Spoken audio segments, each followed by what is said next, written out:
Hello students, I am Aarti and I heartily welcome you all to my channel Aarti Education World. Dear students, in this video we will discuss your 10th class English worksheet number 64 dated 10 December 2020.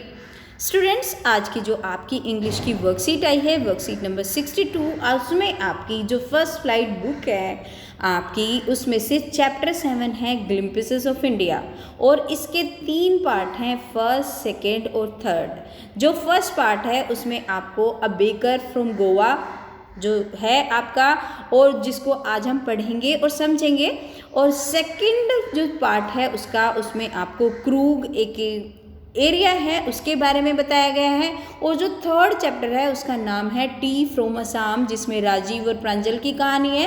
एक दोस्त दिल्ली में रहता था और एक दूसरा दोस्त असम से बिलोंग करता था, तो उन दोनों की कहानी है। और टी फ्रॉम असम का उसमें जो टी की उसमें स्टोरी भी है। ठीक है, तो आज हम पढ़ेंगे इसमें जो पहला पार्ट है आपका ग्लिम्पसेस ऑफ इंडिया का, अ बेकर फ्रॉम गोवा। अच्छा, ये तो आपको पता ही होगा, ग्लिम्पसेस का मतलब होता है झलक, है ना। तो एक दर्शन, भारत का दर्शन, ये 3 पार्ट में आपको दिखाया गया है, अलग अलग पार्ट की स्टोरीज, अलग अलग चीज़ों को दिखाया है भारत की।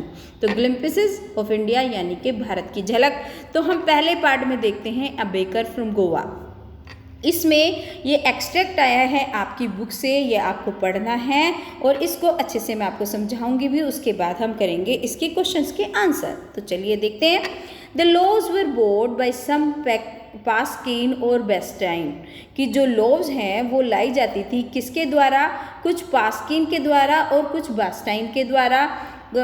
बोट मतलब खरीदी जाती थी, जो जाती थी the maid servant of the house, जो घर के नौकरानी हुआ करती थी वो ही उनको खरीद लिया करती थी, है ना। तो वही उनको खरीद लिया करती थी। What we long for were those bread bangles, और हम सब बच्चे लोग क्या करते थे, विच वी चूज केयरफुली, हम दौड़ लगा दिया करते थे उन ब्रेड बेंगल्स के लिए, क्योंकि वो उनकी जो शेप होती थी ना डियर स्टूडेंट्स, वो इस तरह की होती थी कि जैसे एक ऐसे होते हैं ना ऐसे स्नैक्स, उसकी इस तरीके की शेप हुआ करती थी। तो वो बोलते हैं sometimes it was sweet bread of special make, कभी कभी क्या हुआ करता था, ये ब्रेड जो हुई करती थी मीठी हुई करती थी। तो ये बोल रहे हैं कि ये जो ब्रेड है कभी कभी ये स्पेशल हुआ करती थी, जो कभी कभी ये ब्रेड जो है मीठी भी आती थी, तो उसको लेने के लिए इतना एक्साइटमेंट होता था जो बच्चों के बीच में, तो वो क्या करते थे, उसके लिए दौड़ लगा दिया करते थे। The baker made his musical entry on the scenes with the jhing jhang sound of his specially made bamboo staff. और जो बेकर था वो क्या करता था, एक संगीत में एंट्री होती थी उसकी। संगीत में क्यों होती थी, क्योंकि झिंग झैंग की आवाज़ प्रोड्यूस करता था, स्पेशली जो उसने बैम्बू का एक स्टफ बना रखा था उस पर जब वो मारता था तो उसमें थर्ड एक करता था, मतलब जो उसकी ध्वनि आती थी तो वो कैसी आती थी, झिंग झैंग की आवाज़ आती थी। One hand supported the basket on his head, और एक हाथ से वो क्या करता था, अपनी जो सर पे, मान लो ये आपका बेकर है ना, तो एक हाथ से तो वो अपनी बास्केट को सपोर्ट करता था, and the other bank the bamboo on the ground, और दूसरे हाथ से क्या करता था, जो बैम्बू होता था, जो बांस होता था उससे सपोर्ट लेता था, थोड़ा सा बैंग करके, थोड़ा सा झुके। He would greet the lady of the house with good morning, और जो घर की औरतें होती थी वो बेकर उनको क्या बोलता था, ग्रीट करता था, सुबह सुबह गुड मॉर्निंग बोलता था, नमस्कार किया करता था। And then place his basket on the vertical bamboo, और फिर अपनी जो बास्केट है उसको बम्बू पे रख दिया करता था। यहाँ पे मतलब उसने ये बास्केट जैसे उस पर रख दी। We kids would be pushed aside with a mild rebuke and laws would be delivered to the servant, और हम क्या करते थे, हम बच्चे लोग क्या करते थे, हम एक दूसरे को धक्का मुक्की करते थे, थोड़ा बहुत एक दूसरे को शोर मचाते थे, मतलब गुस्सा होते थे। And the loaves would be delivered to the servant, और इस तरीके से जो वो लोव्स हैं, जो लोफ हैं, लोफ का ये प्लूरल है फॉर्म, जो टुकड़े हैं जो ब्रेड के जो लोव्स हैं वो डिलीवर हुआ करते थे सर्वेंट को, इस तरीके से दिए जाते थे कि हम बच्चे भी वहाँ पे शरारत करते रहते थे, धक्का मुक्की करते थे, उस जो वो ब्रेड आई थी इतना एक्साइटमेंट रहता था उसको लेने के लिए। But he would not give up, we would not give up, लेकिन फिर भी हम छोड़ते नहीं थे, छोड़ते इन द सेंस कि हम फिर भी गिव अप नहीं करते थे, हम लड़ते रहते थे कि हमें लेना है, हमें वो ब्रेड लेनी है ना। We would climb a bench और parapet and peep into the basket. हम क्या करते थे, बेंच पे चढ़ जाते थे या पारापेट पे चढ़ जाते थे और पीप करते थे बास्केट के अंदर। पीप होता है झांकना, है ना, और उस टोकरी के अंदर झांकते थे। सम हाउ, और कैसे न कैसे करके, I can still recall the typical fragrance of those loaves, और मुझे अभी भी याद आती है कि वो जो टिपिकल, जो उसकी खुशबू होती थी, फ्रेग्रेंस होती थी उन लोव्स की, वो जो ब्रेड होते थे उनकी जो खुशबू होती थी, उन ब्रेड के जो वो टुकड़े होते थे उनकी जो खुशबू होती थी। Loaves for the elders and the bangles for the children. जो बड़े होते थे वो तो उनको लोफ बोलते थे, लोव्स बोलते थे, लेकिन जो बच्चे होते थे उनके लिए वो बेंगल्स थी, वो उनको बेंगल्स बोलते थे, क्योंकि उनकी शेप ऐसी होती थी ना, इस तरह की होती थी। ऐसे होते हैं ना, कई आपके चिप्स भी होते हैं बीच में से खाली होते हैं और यहाँ पे क्या होता है, यहाँ पे आपके भरे होते हैं, तो इस तरीके के होते थे वो। तो बच्चे तो उनको बेंगल्स की तरह ही सोचते थे, और जो बड़ों के लिए वो लोफ होती थी, लोव्स होती थी। Then we did not even care to brush our teeth, और हम इतनी भी परवाह नहीं करते थे कि हमारे दांतों पे ब्रश हुआ है या नहीं हुआ है। And wash are mouth properly, और हमने अपना मुंह ठीक से धोया है कि नहीं धोया ये भी नहीं देखते थे। एंड वाई शुड वी, और हम क्यों कर रहे हैं, हमें क्यों करना चाहिए। We would take the trouble of plucking the mango leaf for the tooth brush, और हम क्यों इतना मतलब वो लें, इतना परेशानी क्यों झेलें कि हम मैंगो की पत्तियों को तोड़ें टूथ ब्रश के लिए। क्योंकि देखो बच्चों, टूथ ब्रश किससे बना रखा है, उन्होंने मैंगो की लीफ से, है ना, जो आपकी जो आम की जो पत्तियां होती हैं उससे टूथ ब्रश करते थे उस टाइम पे। And why was it necessary at all, और इतना जरूरी क्यों है भाई ब्रश करना। The tiger never brushed his teeth, tiger तो कभी अपना ब्रश नहीं करते।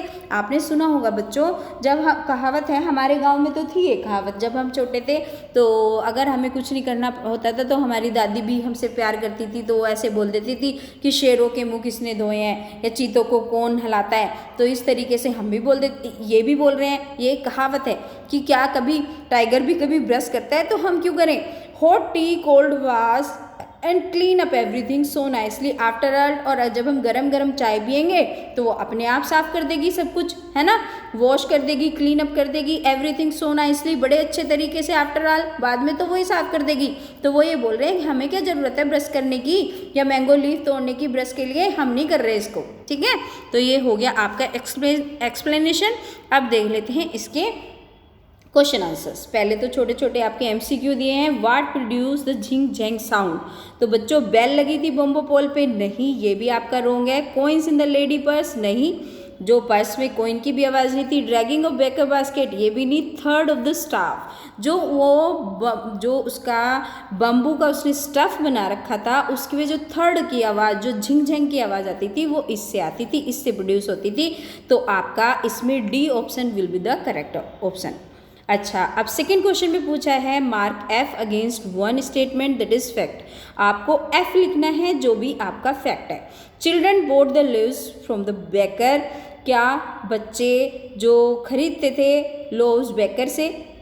Hot tea was use to wash and clean at home, जो गर्म चाय है उसका यूज़ करते थे वॉश करने के लिए, घरों को साफ करने के लिए। The baker carried the basket on his head, जो बेकर है अपने सर पर टोकरी लग के लाता था। Sweet bread was made of mango leaves, sweet जो ब्रेड थी वो मैंगो लीव्स की बनी होती थी, नहीं, इसमें बस केवल ये फैक्ट है, ये सब गलत बात है। चिल्ड्रन नहीं खरीदते थे, घर की जो मेड थी वो खरीदती थी। हॉट टी से वो बोल रहे हैं कि उनके मुंह साफ हो सकते हैं, ना कि घर, ना वो, है ना, वो एक उदाहरण दे रहे हैं। स्वीट ब्रेड मैंगो लीव्स की नहीं बनती थी, मैंगो लीव्स का तो टूथ ब्रश करने के लिए यूज़ करते थे। हाँ, ये बात फैक्ट है कि जो बेकर है अपने सर पर टोकरी रख के लाया करता था, तो इसका सी ऑप्शन करेक्ट होगा। चलिए अब चलते हैं अगले क्वेश्चन की तरफ। Choose one meaning that correspondence in similar in meaning to a word used in the passage. एक हमें वो शब्द ढूंढना है जो पैसेज में यूज हुआ है उसके समान है। तो बच्चों एक वर्ड यूज हुआ है रिब्यूक, है ना, रिब्यूक आपके पैसेज में यूज हुआ है, तो रिब्यूक के लिए हम रिप्रिमेंड भी बोलते हैं, तो इसका option A will be the correct answer, right. अब क्वेश्चन नंबर 4 पे आ जाते हैं। Why did the children rush out when the baker arrived at their house. तो बच्चों इसका आप इस तरीके से करेंगे। The children ran to meet him because they long for bread bangles which they are made specially. इसलिए दौड़ पड़ते थे बच्चे जब बेकर आता था, क्योंकि उनको ब्रेड बेंगल्स चाहिए होते थे जो स्पेशली वो बना के लाते थे ब्रेड बेंगल्स। 5वां क्वेश्चन है आपका, describe the baker in your own word. अपने शब्दों में आपको बेकर के बारे में लिखना है। तो आपको बच्चों इस तरीके से लिखना है इसका आंसर। इस क्वेश्चन का आंसर लिखने के बाद हम आ जाते हैं 5वें क्वेश्चन पे, describe a baker in your own words. हमें अपने शब्दों में जो बेकर है उसको डिस्क्राइब करना है। तो बच्चों ये आंसर लिखेंगे। जो पहला था इसका मिसप्रिंट था, अभी मैंने ठीक किया है, तो आप इसको इस तरीके से लिखेंगे। A baker is a person whose job is to bake and sell bread. A baker वो पर्सन होता है, एक बेकर जो बेक करता है, जो उनको ब्रेड को है ना, जो सेकता है ब्रेड को, और उनको सेल करता है, पेस्ट्री सेल करता है, केक सेल करता है ना। अब baker is necessary in a village. और बेकर की इसलिए ज़रूरत होती थी विलेज में, because different kinds of bread are required by the villagers for daily consumption. क्योंकि अलग अलग तरीके की ब्रेड चाहिए होती थी विलेजर्स को डेली की कंजप्शन में। As well as for special occasion, और स्पेशल ओकेज़न के लिए भी उन्हें डिफरेंट काइंड की क्या चाहिए होती थी, आपकी ये ब्रेड चाहिए होती थी। ठीक है, ये हो गया आपका। अब आ जाते हैं क्वेश्चन नंबर 6 पे। Choose the correct option to fill in the blanks. आपका आया है फिल इन द ब्लैंक्स पूरा करने को।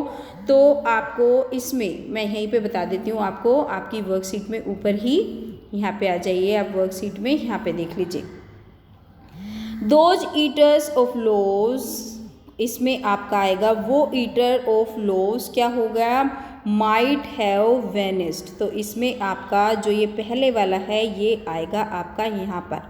ठीक है, ये आपका फर्स्ट है कि वो जो खाने वाले जो खाते थे ब्रेड को वो शायद ख़त्म हो गए हों, but the makers are still there. लेकिन बनाने वाले अभी भी हैं। We still have amongst us the mixer, हम अभी भी हमारे पास मिक्सर्स हैं, मॉडलर्स हैं, and those who bake the loaves, और वो जो लोव्स को बेक करते हैं। ये आपका सेकंड में आ जाएगा।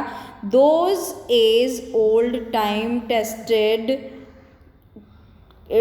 Furnaces still exist the fire in the furnaces, और इसमें आपका ऑप्शन आ जाएगा ये वाला, हैज़ नॉट बीन एक्सटिंग्विश्ड। तो ये आपका थर्ड ऑप्शन हो जाएगा। तो बच्चों ये थी आज की आपकी इंग्लिश की। तो क्या है, ये हो गई आपकी आज की वर्कशीट। तो बच्चों अब आपको क्या करना है, लाइक कमेंट शेयर और सब्सक्राइब करना है चैनल को। नोटिफिकेशन बेल जरूर दबाया करो जिससे वीडियो के नोटिफिकेशन आपको सबसे पहले मिलें और आप अपनी वर्कशीट को पूरा कर पाएँ। Hopefully video will be beneficial and useful for you. और बच्चों अगर आपको अच्छा लगता है मेरा पढ़ाया हुआ तो ये चारों काम आप ज़रूर किया करो, like comment share and subscribe. Thank you students.